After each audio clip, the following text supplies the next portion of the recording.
Yo creo que podemos ir dando inicio, si les parece.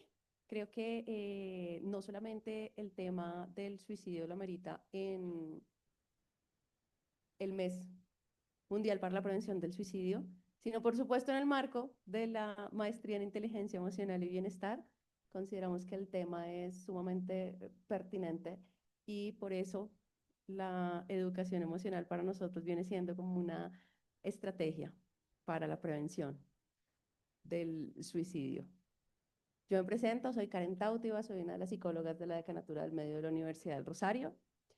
Hicimos parte de quienes creamos todo el modelo de Your Emotion y me complace presentarles a nuestro inspirador, el doctor Rafael Vizquerra. Cuando nos sentamos en la Decanatura del Medio a pensar y apostar a la educación emocional, nos encontramos con toda la teoría y todo el recorrido del doctor Vizquerra, que es el principal exponente pues, a nivel mundial en términos de educación emocional. Y también nos acompaña Sandy Pérez, es la psiquiatra de la Decanatura del Medio de la Universidad del Rosario y por supuesto es la que lidera todo lo que tiene que ver con prevención de suicidio en la universidad. Realmente es un placer tenerlos a los dos en este espacio. Y Sandy, por qué vendría siendo importante hablar del suicidio en términos generales y no solamente como en el marco pues, de este mes, sino a nivel general? Porque es importante hablar de suicidio. Bueno, buenas tardes, gracias por acompañarnos en este espacio. Definitivamente, el silencio nos cuesta vidas, ¿no?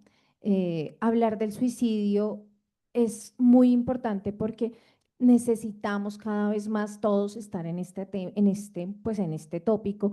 Es importante aprender a reconocer señales, es importante aprender a ver quién está en riesgo y sobre todo es importante poder preguntarle a la gente que está en riesgo para poder ser partícipe de la prevención. El suicidio no es completamente inevitable, ¿no?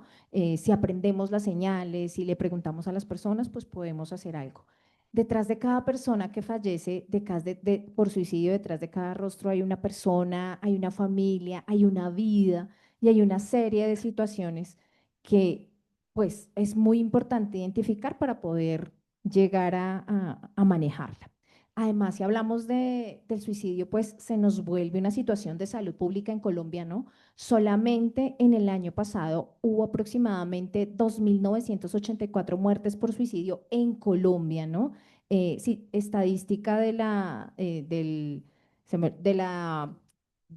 sí, del Instituto Nacional de Medicina Legal, ¿no? Y en lo que va de este año, de enero a julio, ya tenemos estadísticas, van más de 1.594 colombianos muertos por suicidio, ¿no? El papá de alguien, la mamá de alguien, ¿sí? Entonces, pues, nomás los 10 minutos que llevamos aquí, nosotros todos sentados charlando del tema, aproximadamente 15 personas fallecieron en el mundo por suicidio.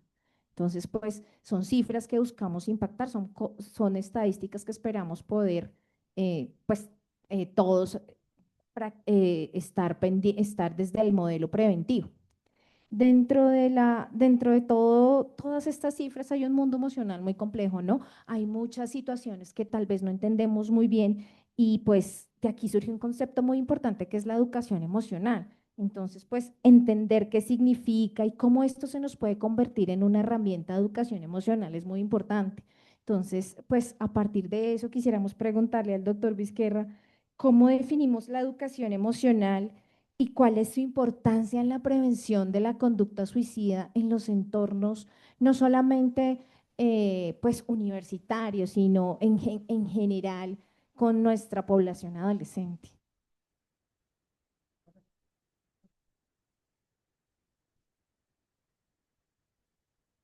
Muy bien, sí.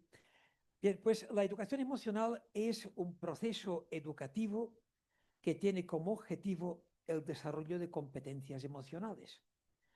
Hay varias competencias emocionales como conciencia emocional, regulación emocional, autonomía emocional, habilidades sociales y habilidades de vida y bienestar. Entonces, ¿cómo afecta esto al suicidio? Pues yo diría que hay dos o varias emociones, pero dos muy importantes en la prevención del suicidio, que son, diría tres. tristeza, depresión y como factores de predisposición y esperanza como factor de protección. Resulta, y a mí me impresionó, que al leer la Divina Comedia de Dante Alighieri, que hace un viaje por el purgatorio, el infierno y el paraíso, en las puertas del paraíso a mí me impresionó que colocaba una inscripción que decía: «Lasciate ogni speranza voi qui entrate».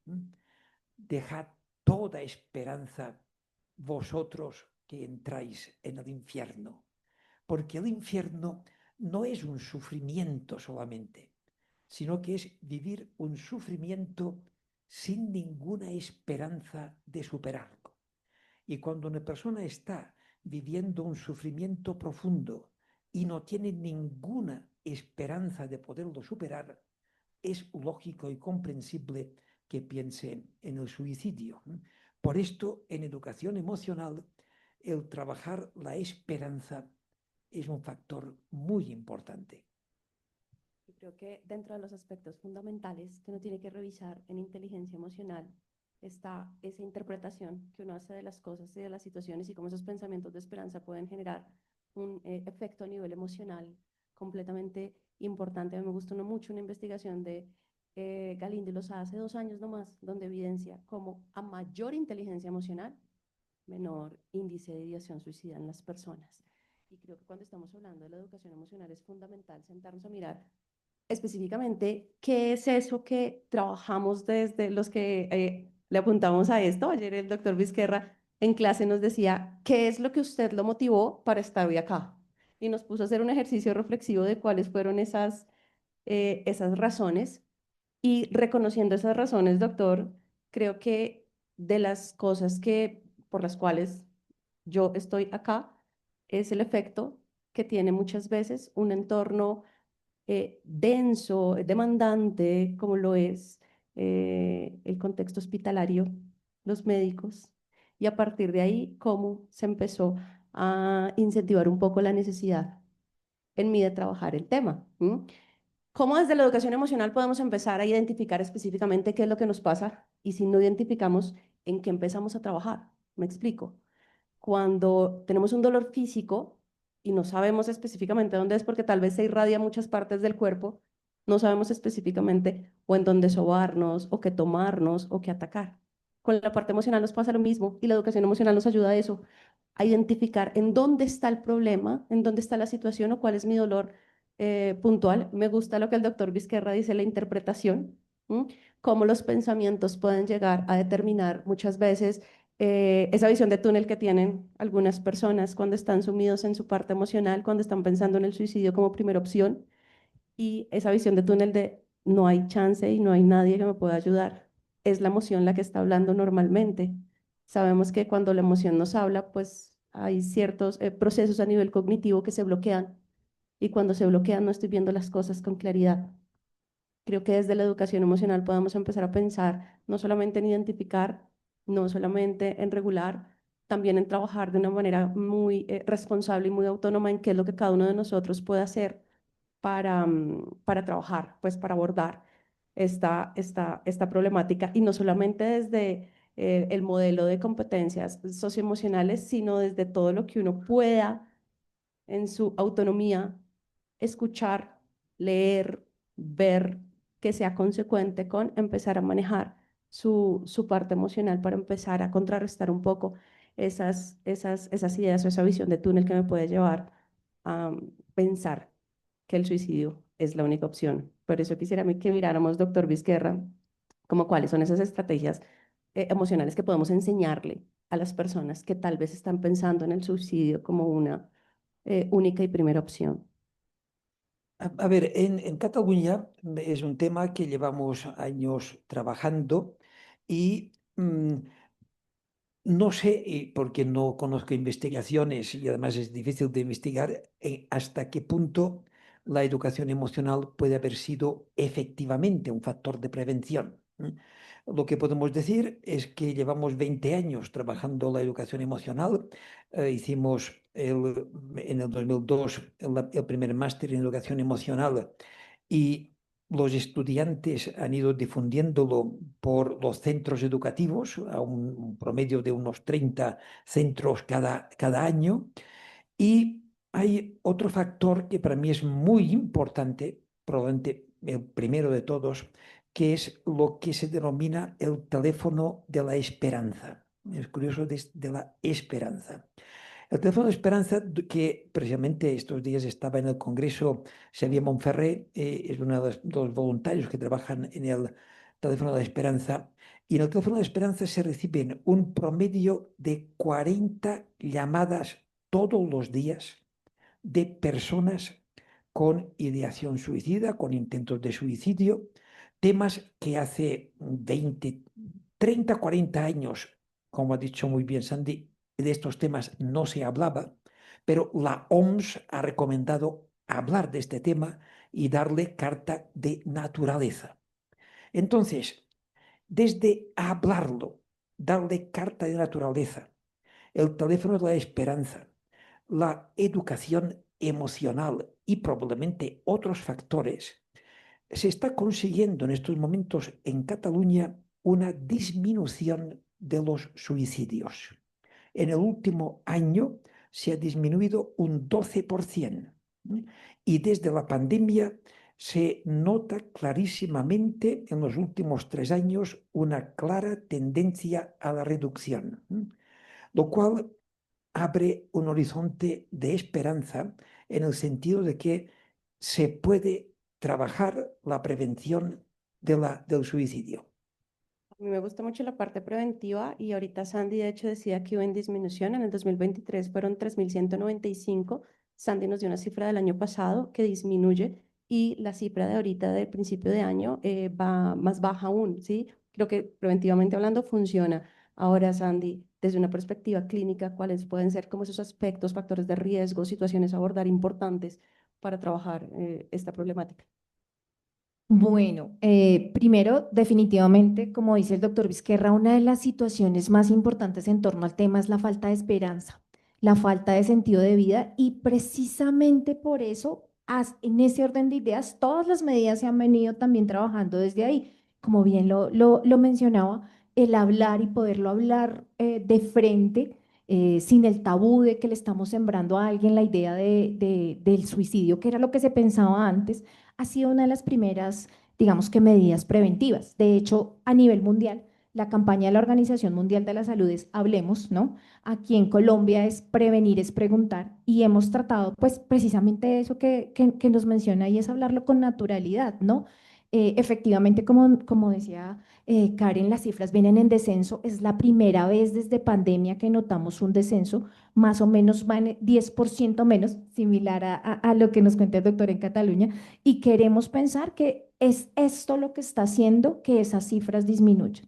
Es que el día de hoy estemos aquí todos sentados pensando en por qué es tan importante hablar de esto y con la esperanza de que cada uno aprenda un poco más de lo que seguramente ya saben del tema y podamos ser agentes replicadores, ¿no?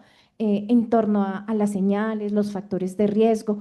Digamos que es como un espectro, ¿no? Es muy variado. Las personas pueden presentar muchas señales, otras personas no tantas, pero lo que sí se ha estudiado es que hay una que otra, ¿no? Por eso todas estas acciones en la prevención del suicidio están centradas, primero en identificar esas señales. ¿Para qué? Para poderlo hablar con naturalidad, como dice el doctor Vizquerra, para que podamos sentarnos y preguntarle a las personas, ¿cómo estás, no?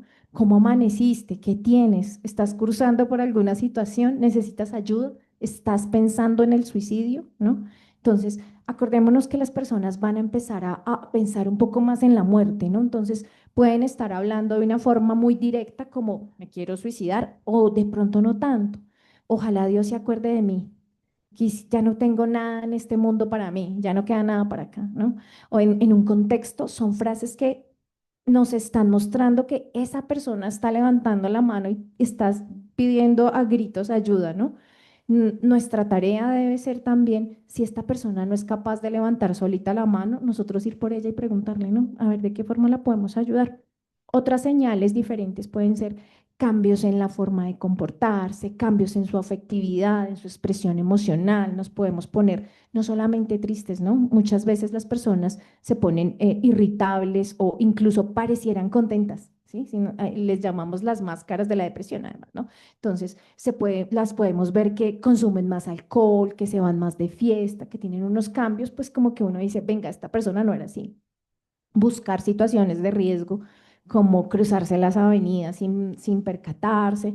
Y bueno, una serie de cambios que nos tienen que llamar la atención. Nuestra tarea, no solo como personas que trabajamos en educación y pues en las emociones y en la salud en general, es aprender a reconocer esos riesgos. Y esa es una tarea que nosotros desde la universidad llevamos desde hace un par de años con las capacitaciones que hacemos en prevención suicida.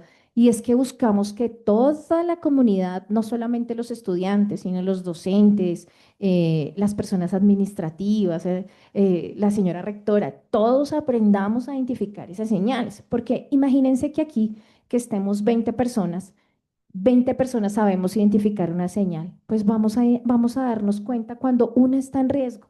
Pero si es al revés, solo una de nosotros sabemos identificar esas señales, pues muy fácilmente se nos puede pasar por alto. Entonces, la invitación siempre va a ser a que todos estemos hablando del tema, que estemos pues interesados y que podamos hablar libremente de esto. Además de esas estrategias que les contamos, pues, que siempre hemos estado muy atentos todos nosotros, pues hay otro tipo de estrategias y aquí le paso la pregunta a Karen, ¿cómo algo como el lifting, como esa escucha activa, es una estrategia tan poderosa en la prevención de la conducta suicida? Yo con orgullo quiero hablarles un poquito de LifeTeam. LifeTeam es un grupo que presentamos en el Congreso Internacional de Educación Emocional y Bienestar, porque es una iniciativa que surgió de la Decanatura del Medio Universitario en alianza con los consejos estudiantiles de la Universidad del Rosario para formar replicadores, multiplicadores de educación emocional, de prevención de violencias, de suicidio, de abordaje de crisis y problemáticas de orden emocional. Entonces, es un grupo de estudiantes, funcionarios, profesores que de manera voluntaria deciden ingresar para hacer y cumplir un rol de primer respondiente. ¿Qué es un primer respondiente? Es la persona que atiende esos primeros auxilios psicológicos, esa crisis emocional que pueden experimentar las personas. Se capacitan no solamente en primeros auxilios psicológicos, se capacitan, como Sandy lo menciona.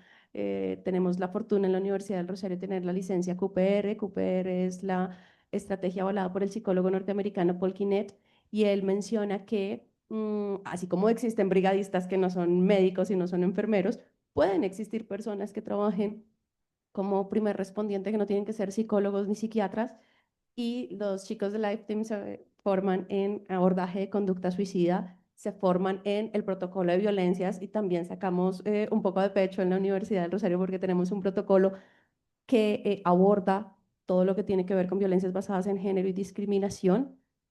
Las personas del grupo CORA, que el grupo CORA es el grupo de comprensión, orientación, recepción y acompañamiento ante situaciones de violencias basadas en género y discriminación, también hacen parte de las personas que forman a Lifeteam. Y por supuesto, estos tres temas van atravesados por lo que nosotros llamamos entrenamiento emocional, desde el modelo de Mayer y Salovey, que nos hablan de inteligencia emocional.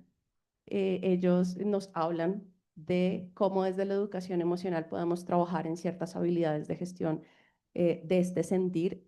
Entonces, Lifeteam vienen siendo como unos bracitos muy fuertes para nosotros en la Decanatura del Medio, porque hemos notado que muchas veces los estudiantes no llegan a nosotros, llegan es a los compañeros, al amigo, entonces, si cada uno de ustedes, como lo mencionaba Sandy, es replicador del tema y puede identificar estas señales de riesgo, pues estamos trabajando todos en conjunto para la prevención del suicidio. Creo que desde ahí es una de las estrategias que manejamos en la Decanatura del Medio. Doctor Vizquerra, no sé, digamos, desde todo el concepto de gestión emocional, qué es lo que debemos trabajar uno y en qué población. Claro, nosotros nos movemos en población estudiantil, toda la comunidad rosarista, pero ¿cuál podría ser la población y la estrategia para trabajar mejor la prevención del suicidio desde la educación emocional?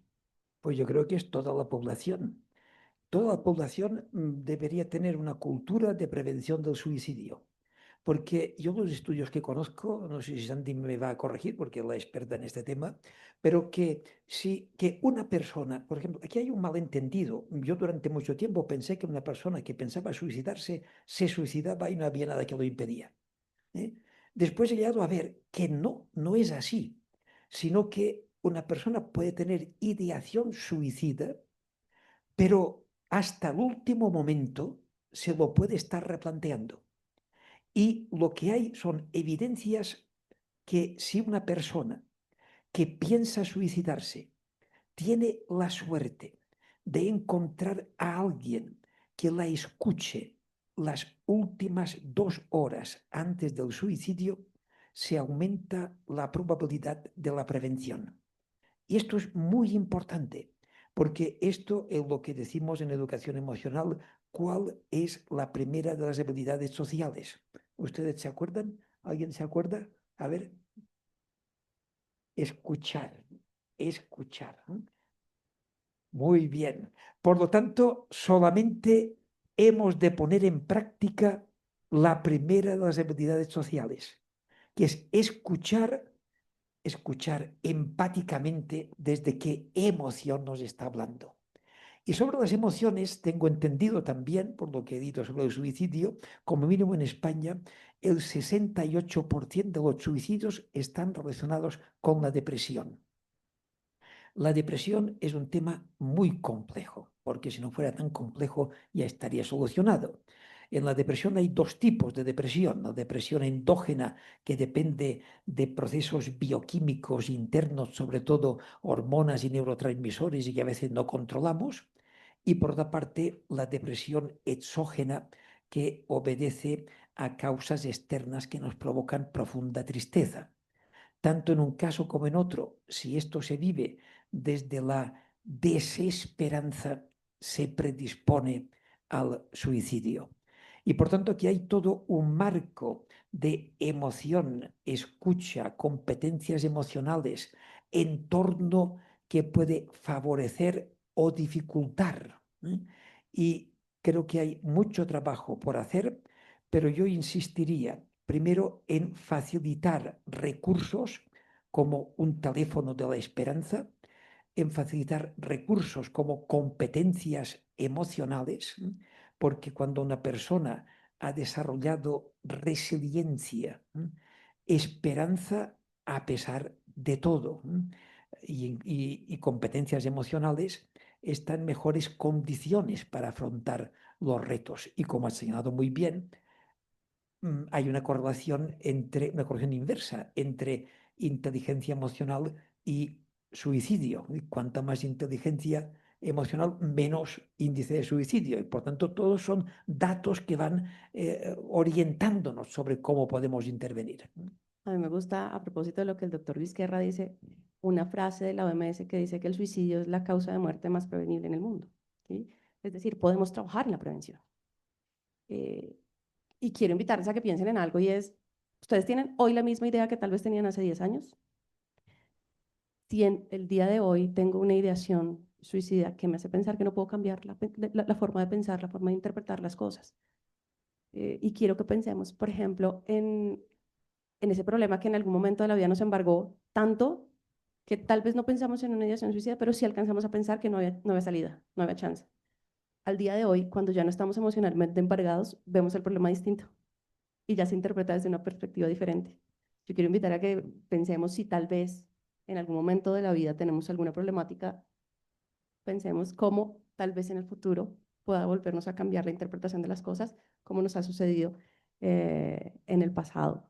Y quiero acá como que Sandy nos diga, bueno, cuáles son como esas estrategias de manejo de ya cuando la persona manifiesta tal vez una idea suicida o tal vez cuando tiene un intento suicida, desde una perspectiva muy clínica, ¿qué se hace para trabajar con estas personas? Bueno, lo primero es que es muy difícil que nos lleguen, ¿no? Entonces, ustedes que algunos son psicólogos o que están en el área de la salud saben que el estigma es una de las principales barreras que tenemos para poder brindar precisamente ese acompañamiento, ¿no? Por eso es que estas estrategias tienen tanta importancia y ayudan tanto, ¿no? Desde acá, desde la primera parte que ya lo hemos mencionado, donde no somos ni, estamos en una postura que no somos profesionales de la salud desde un poquito antes, el simple hecho de empezar a recordarle a las personas o ayudarles a recordar cuáles son esas razones para vivir, ¿no? ¿Qué es eso que los mueve? ¿Cuál es ese sentido de vida? Desde ahí arrancamos la prevención. Ya después de ello, cuando finalmente todos nos quitamos el miedo de preguntar por el suicidio, porque ya sabemos que no le sembramos la idea a nadie, ¿no? De hecho, esa pregunta quita esa parte impulsiva que muchas veces es el mayor componente que tiene la persona que lo está pensando. Muchas veces ni siquiera se lo ha dicho en voz alta, ¿no? Y tienen además esa culpa de sentir yo, ¿por qué estoy pensando esto? Entonces, ese primer paso que hacemos todos afuera es la puerta de entrada a todo lo que podemos hacer.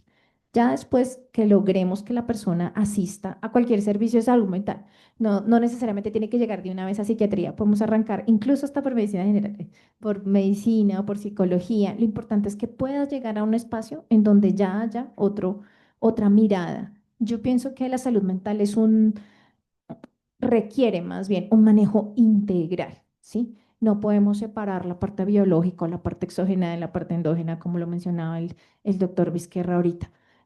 Cuando ya nuestros pacientes llegan digamos que a nuestra consulta, pues siempre va a haber un equipo multidisciplinario dispuesto a recibirlos y a evaluar qué es todo lo que está pasando, ¿cierto?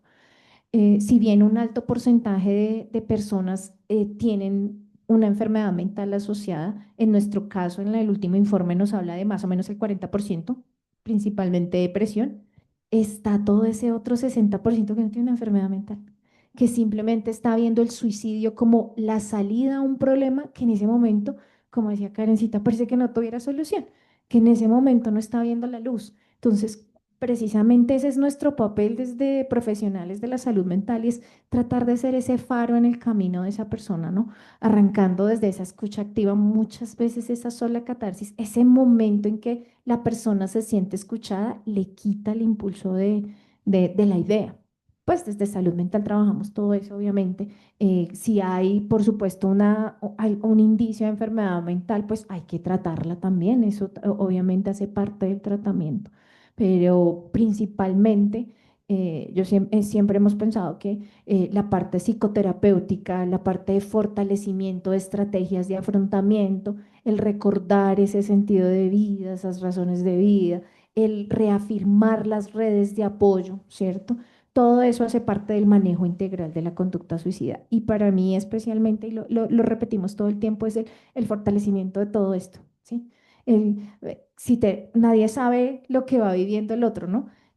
Muchas veces solamente con que le preguntemos, ni siquiera específicamente por la conducta suicida, pero cómo está, ¿no? Hace que haya una cuestión introspectiva, incluso que la persona diga, uy, de verdad no estoy tan bien, ¿no? De pronto sí necesito ir a pedir algo de ayuda. Hablando un poco de lo que es la salud mental como desde lo administrativo, sabemos que no es fácil, ¿no? Estamos en un momento nacional que no es fácil asistir a un servicio de salud mental. Entonces, también por eso aún más cobra importancia todo lo que podemos manejar desde antes, desde las instituciones. Afortunadamente, como lo vimos en el Congreso, ya hay una ley que nos ayuda a que los más chiquitos aprendan a reconocer emociones y eso va a ser un gran paso y yo supongo que tengo mucha fe, que a medida que pasen los años, cada vez esas cifras van a ir disminuyendo muchísimo más. Entonces, digamos, por ahí es ese manejo interdisciplinario que tenemos que tener y bueno, yo, yo quisiera que, ya hemos hablado mucho, tenemos muchas ganas de escucharlos, ustedes son los protagonistas de eso, de esta actividad y ustedes son los que hacen que esto cobre vida. No sé qué preguntas, comentarios. Tenemos al doctor Vizquerra con toda su experiencia, por favor, para que hagamos todas las preguntas que tengan en torno al tema a cualquiera de los tres. Y yo quería preguntarles qué opinión tienen respecto a la neurocirugía cerebral, pues que está para disminuir la depresión en las personas. Pues mira, eso es un tratamiento que no es nuevo, tampoco es la primera vez que lo hacen acá en Colombia, ya se hacía hace mucho rato, en la Santa Fe hay una clínica especializada para el tema. Hay muchas formas de, digamos que de tener ciertos tratamientos en torno a la depresión. No es específicamente para el manejo del suicidio, sino en realidad utiliza como ciertas, maneja o interviene ciertas áreas cerebrales. Lo que te puedo decir es que es un tratamiento, como muchos otros tratamientos individualizado, que no es para todas las personas, quiero decir, que tiene evidencia, sí tiene evidencia, no todo el mundo lo hace, pero tampoco es que sea para todo el mundo. No te puedo decir es bueno, es malo. Hasta el momento lo que se ha escrito, pues lo que se conoce y lo que se sabe es que así como muchos otros tratamientos, digamos que innovadores que hay actualmente para la depresión, tiene una cabida y ya se está haciendo. Entonces, pues es un poco relativo.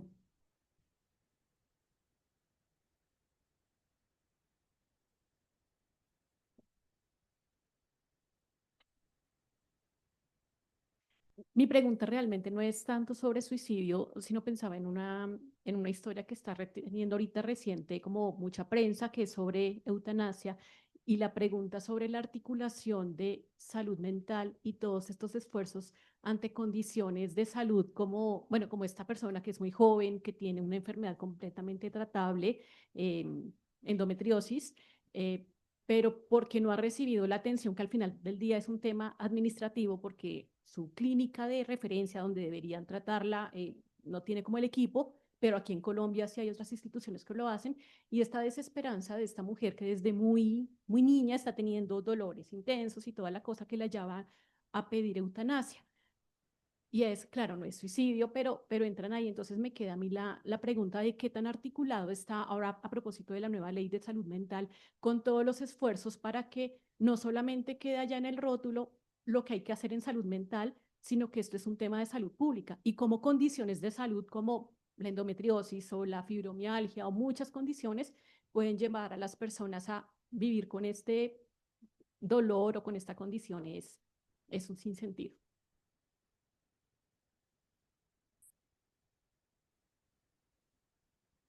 Bueno, te cuento, hablando un poco de eutanasia en los hospitales, está muy bien estructurado. Lo que pasa es que, digamos que son cosas internas que no salen tan a la luz, pero cada hospital tiene un comité y en ese comité participa salud mental, desde psicología, desde psiquiatría, se evalúa el sufrimiento emocional y también pues los médicos tratantes. Entonces, sí se está haciendo bajo unas características, digamos que pues como especiales, ¿no?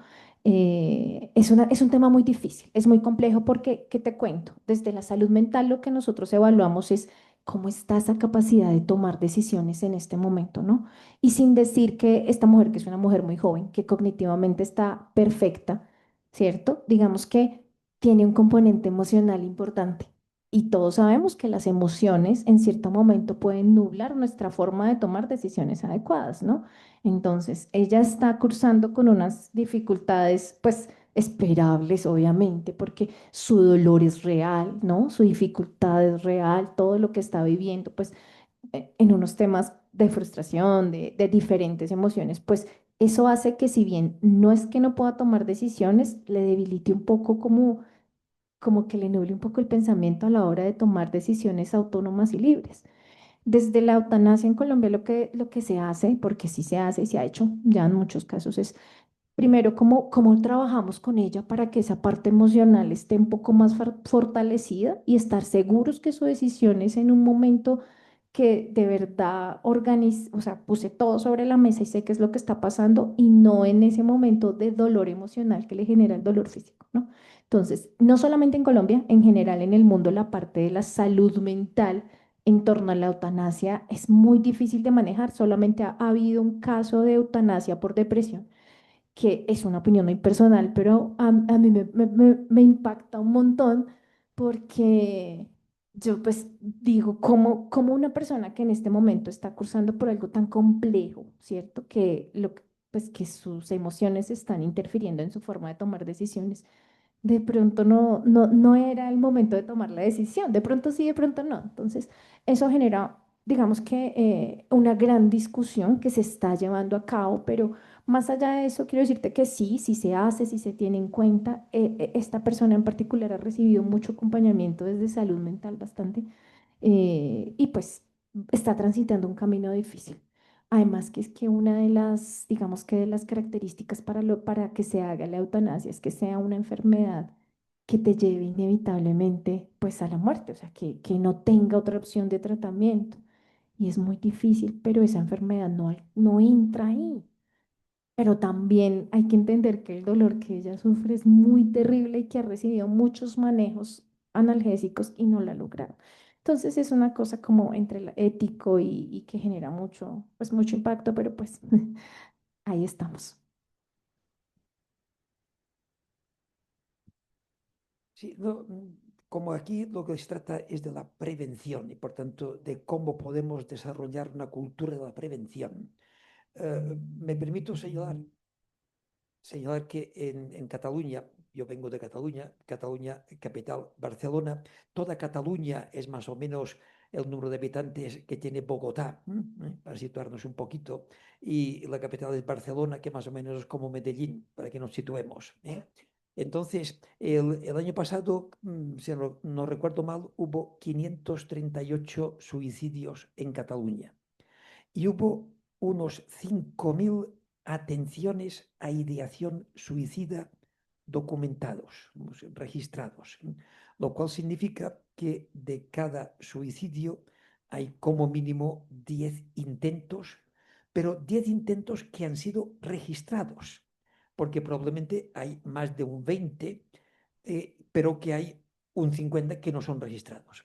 Entonces, para mí lo importante es ver que el número de registros de atenciones a ideación suicida va aumentando en el sentido de que antes no había este servicio.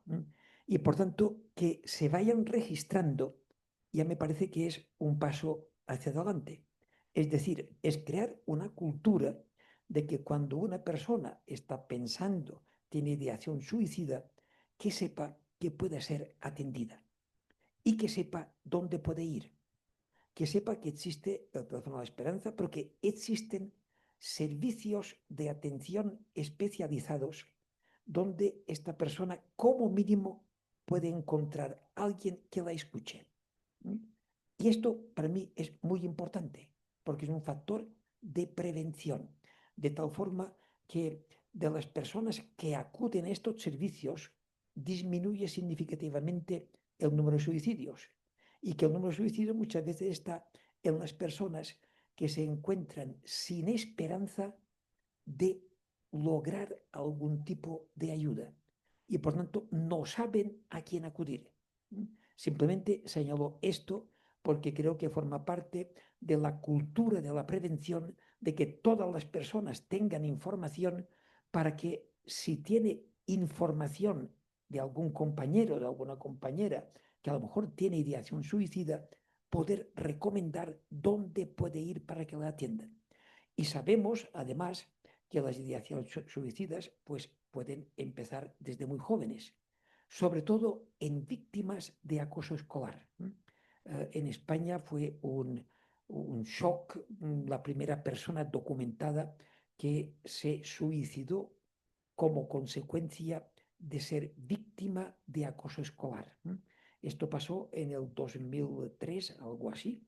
Curiosamente, a mí de alguna forma me lo comunicaron y me implicaron en el tema, diríamos, porque había unas familias que estaban muy afectadas, el centro educativo estaba muy afectado. Desde entonces, creo que sale más o menos a un caso cada 2 años. Lo que pasa es que en general no se habla de estos temas, porque no se habla del acoso escolar. Y no se habla del acoso escolar porque aquí creo que viene al caso poner sobre la mesa una emoción que funciona distinta de todas las demás emociones, que es la humillación. La humillación es una emoción que la vive una persona que es víctima de acoso escolar. Y cualquier emoción, cuando la vive una persona, siente una predisposición a comentarlo como mínimo con alguien. Si es posible, con 3 o con 4 personas, excepto la humillación. Cuando una persona experimenta humillación, no lo habla con nadie. Y por tanto no lo habla ni con sus amigos, ni con sus familiares, ni con el profesor. Por eso nadie sabe que un estudiante es víctima de acoso escolar. Y esto le provoca mayor soledad, mayor desesperanza y a veces desemboca en ideación suicida, incluso en suicidio. El tema considero que es importante para que evitamos que nadie se sienta humillado.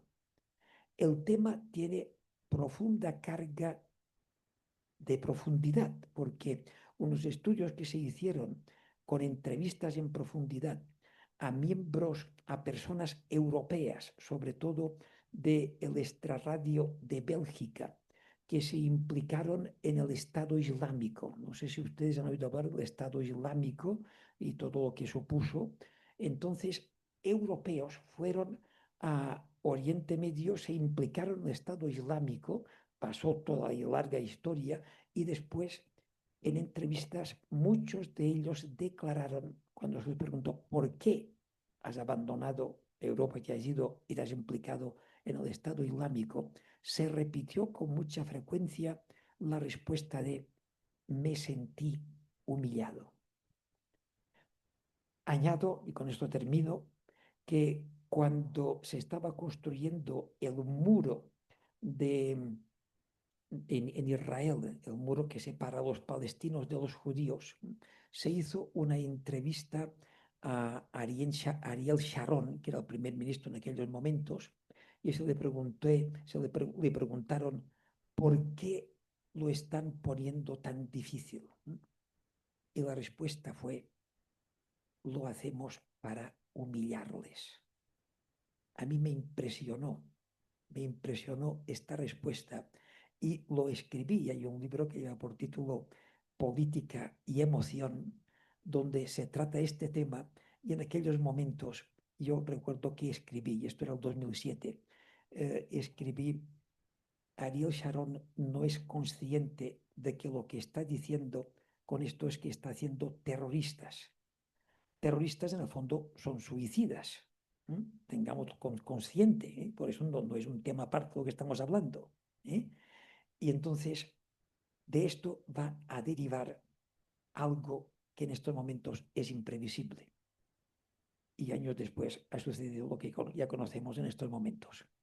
Simplemente lo digo porque las emociones juegan papeles muy importantes en las tomas de decisiones sobre lo que hacemos con nuestra vida, incluso el suicidio, el terrorismo y todo lo que estamos comentando.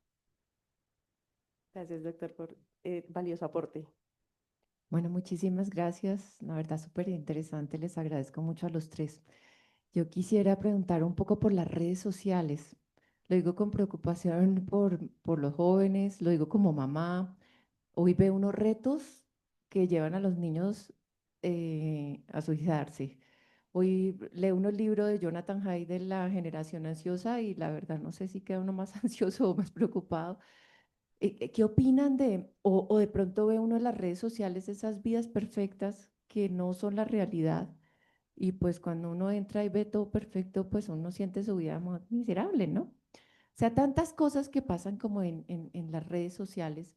¿Y qué opinan ustedes que pudiéramos hacer desde la prevención, desde la política pública, desde la pedagogía? No sé, desde varias miradas, especialmente en eso, porque además allá todo es anónimo, ¿no? Entonces lo que usted decía hoy, qué fácil que alguien lo pueda también decir y todo lo que viene en el cyberbullying y todo esto.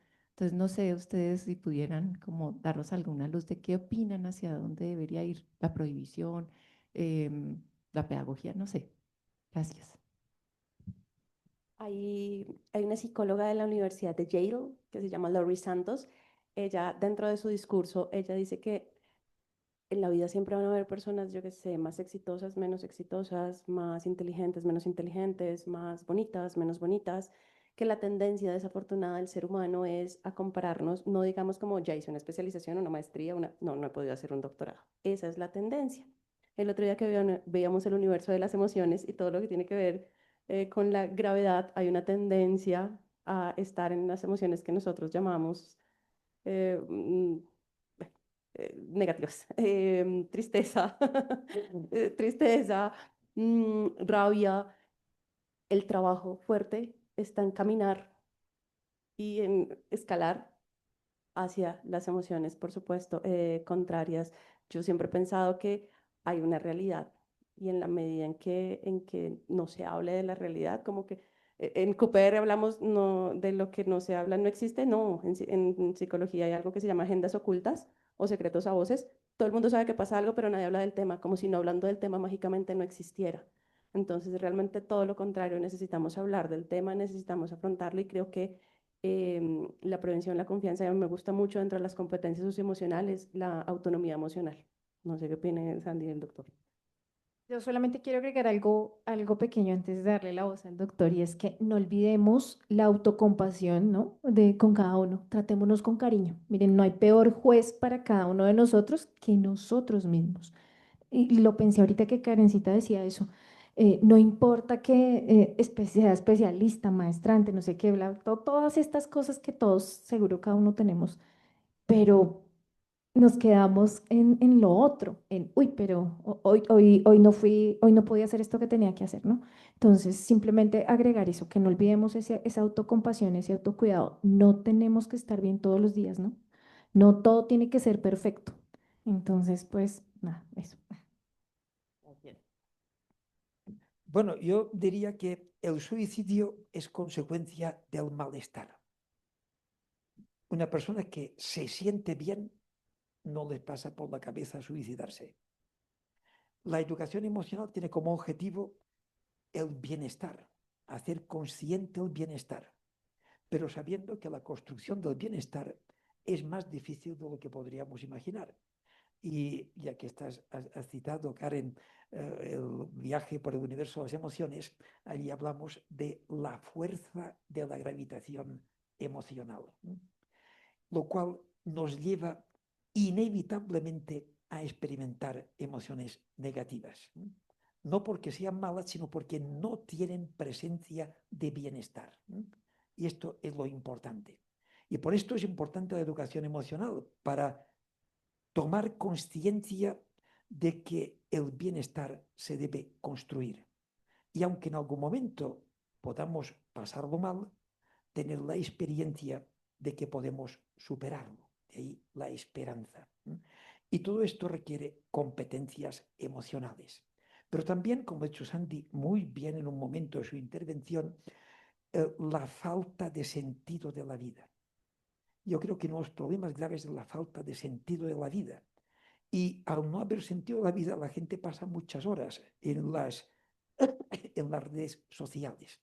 ¿Qué quiero decir con esto? Pues quiero decir que o usted se planifica su vida, o si no, no se preocupe que las redes sociales, el celular, es suficiente para planificar de su vida y no tendrá tiempo para más.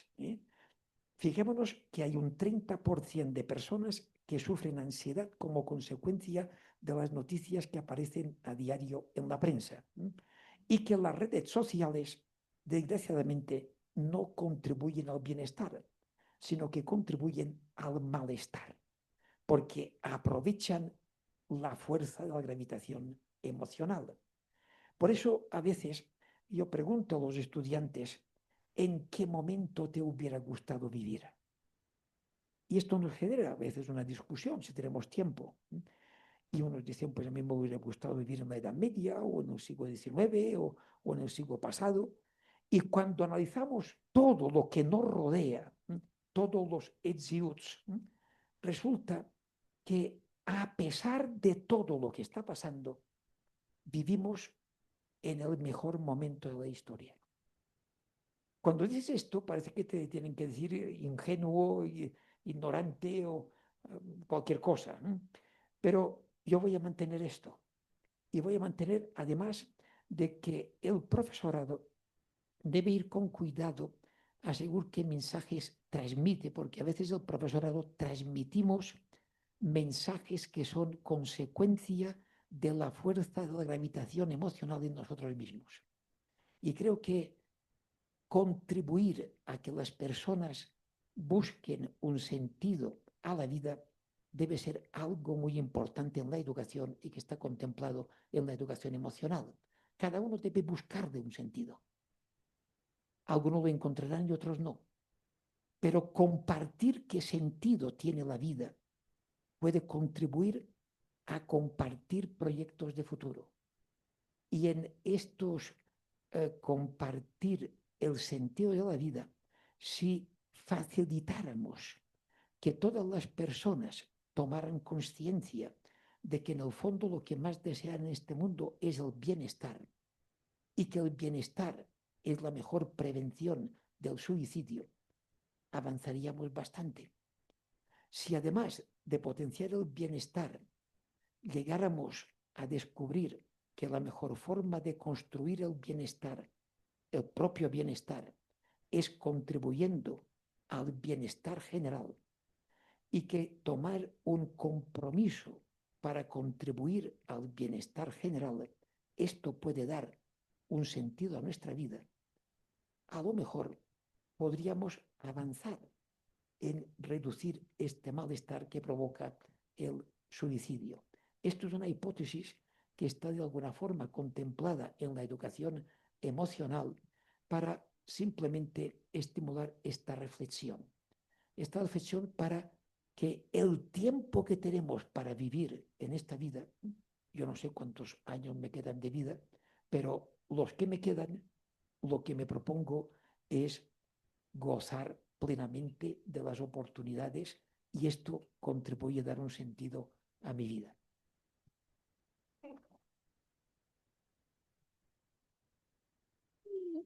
Doctor, muchas gracias. Sí, creo que todos estamos así con ese mismo corazoncito, Mimi, cuando hay palabras que salen desde, por supuesto, desde el fondo del corazón y desde años de experiencia trabajando en este tema. Así que muchas gracias, doctor.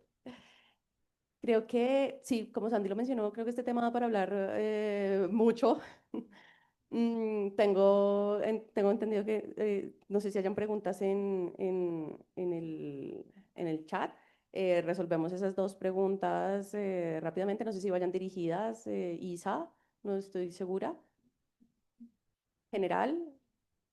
Entonces, si te parece, lee la primera y miramos a ver.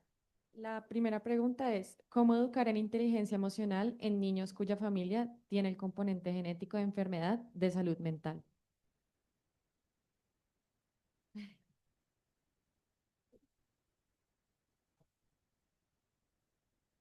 Bueno, se tendría que analizar a ver qué tipo de enfermedad, si es genética o no, pero yo diría que sin entrar ahora en detalles específicos de casos particulares, cualquier persona puede seguir una formación en inteligencia emocional o competencias emocionales siempre que esté sensibilizada sobre la importancia y necesidad que esto tiene para su propio bienestar, para su propio desarrollo integral de la personalidad y que como hay una interacción entre la estructura neuronal del cerebro y lo que sentimos y pensamos, porque no es que lo que sentimos y pensamos sea puramente consecuencia de nuestra estructura neuronal en el cerebro, sino que podemos contribuir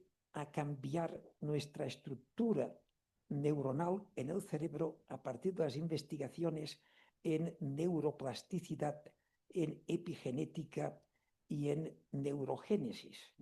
Y creo que esto es importante tenerlo presente porque esto abre un horizonte de esperanza, incluso en situaciones como las que estamos hablando.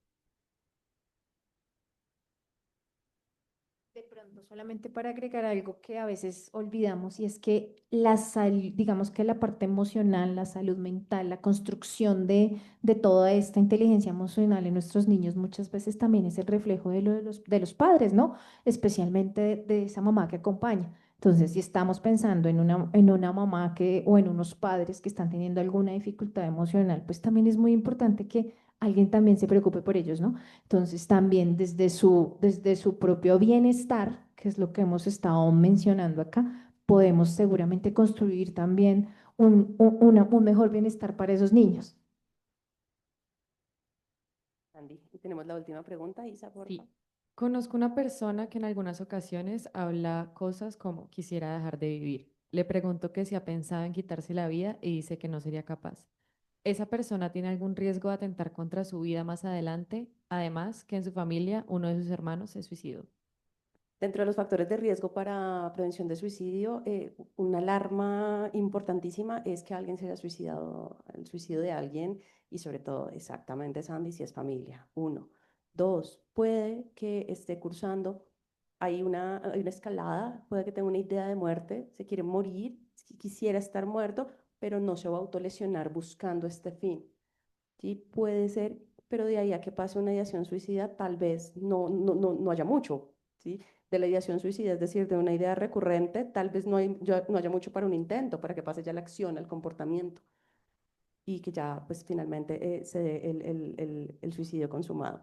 Dentro de esta pregunta me parece importante trabajar en la persuasión y me llama la atención, me preocupa, me inquieta, es la tercera vez que me mencionas, qué es lo que pasa para que menciones esta situación, cuando hablas desde lo que estás pensando de una u otra forma se refleja una emoción particular.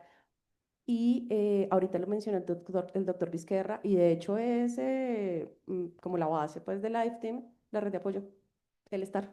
Creo que estar es clave, creo que apoyar es fundamental, creo que saber a dónde, la última sigla de Cooper, que es refer, ¿sí? A dónde puedo referir, eso es fundamental, saber cuáles son las redes de apoyo, no solamente de mi amigo de la universidad, sino también externas, favorece mucho lo que nosotros podamos hacer con los demás. Creo que tú levantaste tu manita. Nos vamos con tu última pregunta.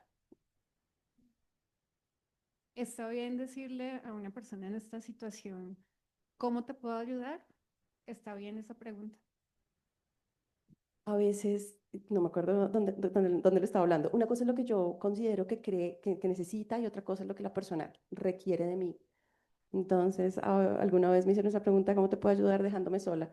¿Me puedes pedir, por favor, cualquier otra cosa que no sea que te deje sola? Creo que no sería consecuente con mi labor si te dejo sola en este momento. Pero a veces pensamos que las personas necesitan una cosa cuando requieren otra.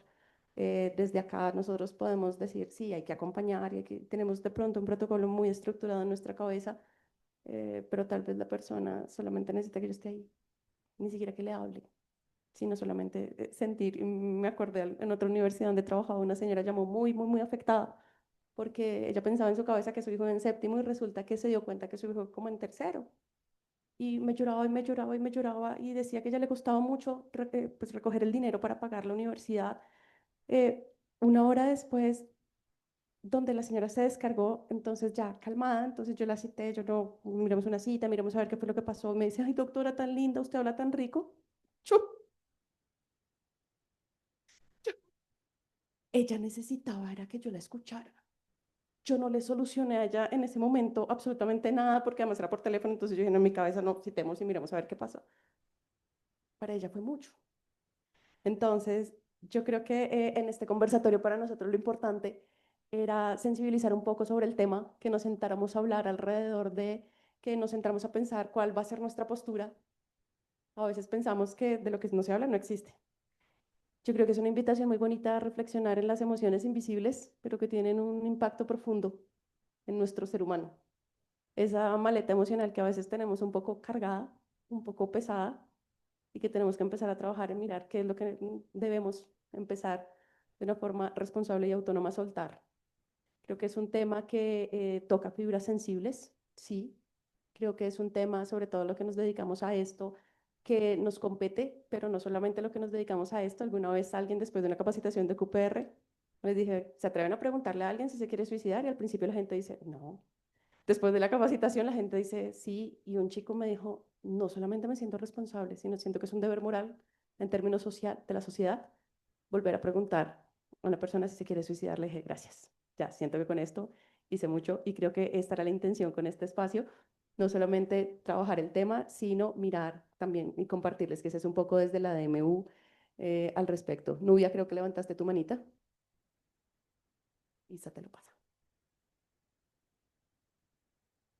Quería preguntar, ¿cómo prevenir el suicidio en las personas que viven sola y tienen red de apoyo? No. Y más que esto sucede en tardes, horas de la noche, comunicarse, ¿cómo se puede manejar la prevención desde ese punto?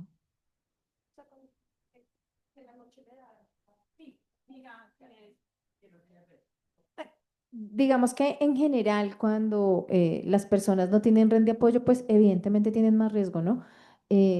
Una de las principales estrategias que siempre buscamos es cómo hacemos para fortalecer de verdad la red de apoyo de esa persona. ¿Quiénes son esas personas que podrían lograr acompañarlo? ¿Yo qué te puedo decir en este momento? Sí, definitivamente es muy complicado que haya alguien como muy pendiente de la persona, hay que educar a esta persona, ¿no? Si te sientes solo, si tienes el pensamiento, si necesitas ayuda, llámame o llama a una línea. Bueno, hay que construir como esa caja de herramientas y ayudarlo a tener su caja de herramientas. Muchas veces la caja de herramientas no es solo la llamada al 123, muchas veces la caja de herramientas es poner la canción que más me gusta, es traer a mi perrito al lado, es llamar a mi mejor amigo, no sé. Entonces, inicialmente que pueda tener su caja de herramientas de qué hacer estando solo, pero no podemos olvidar educarlo en cómo pedir ayuda aún estando solo, ¿sí? La gente le tiene mucho miedo a la salud mental. Entonces la gente dice, no, yo no llamo, yo no voy, yo no hago porque me van a encerrar, no, me van a quitar mi autonomía, no me van a dejar. Entonces, parte de eso está en decirles que no es solo eso el acompañamiento en salud mental, que hay líneas de apoyo. Ustedes conocen la universidad tiene una línea para nuestros estudiantes y administrativos. Nacional, tenemos un par de líneas que también nos apoyan en esos momentos. Y bueno, tratar de pronto nosotros de estar para esa persona también nos puede apoyar. En educación emocional hablamos a veces de gimnasios emocionales, ¿eh? De que se creen gimnasios emocionales en los centros educativos.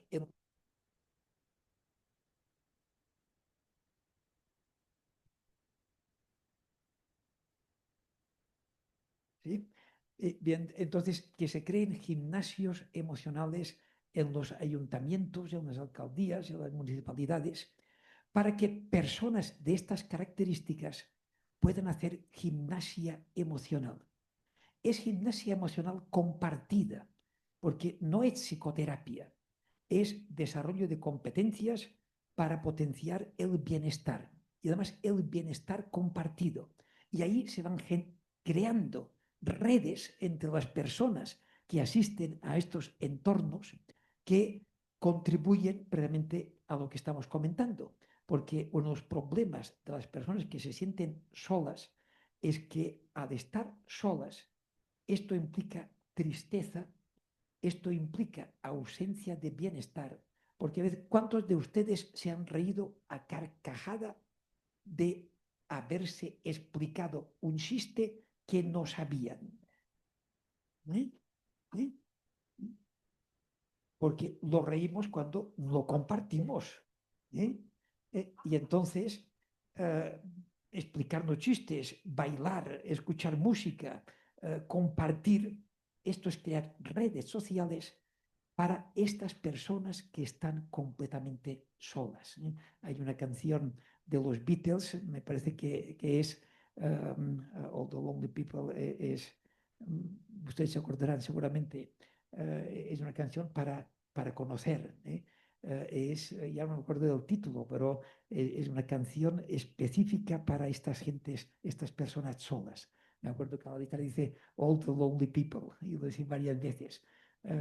¿Cómo se llama esta canción? Ahora no me acuerdo, ya la vamos a recordar, pero es una canción para utilizar en estos casos, para ayudar a las personas solas, porque el porcentaje es muy elevado. Y no solamente de personas mayores, porque el problema es de personas entre los 13, 14 y los 30 años que pueden vivir un sentimiento profundo de soledad que incluso les puede llevar a pensar en el suicidio. Y aquí creo que hay también mucho trabajo por hacer y la educación emocional, los gimnasios emocionales pueden ser una hipótesis de alivio.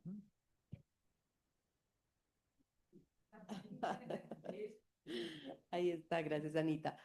Bueno, creo que nos vamos como con un marco un poco amplio de lo que es no solamente el tema, sino de lo que podemos hacer, sensibilizados frente y sobre todo tantas personas trabajando en la maestría de educación emocional y bienestar. Los estudiantes que están dentro del Lifetime también tienen una intención puntual en todo esto. Quiero que nos vayamos sensibilizados, que nos vayamos tocados, pero sobre todo que nos vayamos conscientes y responsables de lo que nosotros podemos aportar para la prevención del suicidio. Muchísimas gracias a todos por estar acá y gracias a ustedes 5 también por compartir con nosotros este espacio. Doctor, gracias.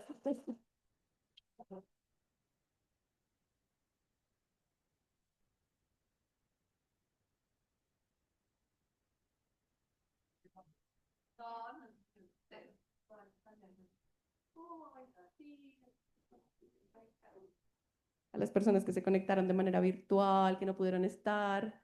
Esperamos que con las respuestas a esas preguntas, pues también nos hayamos ido con una mayor claridad. Muchísimas gracias.